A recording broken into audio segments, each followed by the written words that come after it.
Приехал к нам Volkswagen Tiguan, жалуется на скрип при включении режима рециркуляции салона.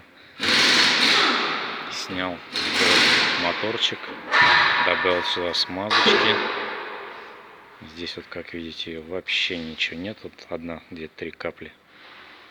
А чтобы это все снять и добраться до этого моторчика, необходимо залезть вот сюда, снять всю эту трихомудию, все, что вот здесь вот находится, всю панель, жабот, там всякие болты, винты. Короче, надо все это разобрать: панели, бардачки, рули, переключатели, миллиард проводов тут всяких, там куча прям висит. Вот это вот жесть, чтобы помазать моторчик. Не завидую тем, кто этим будет заниматься. Всем пока.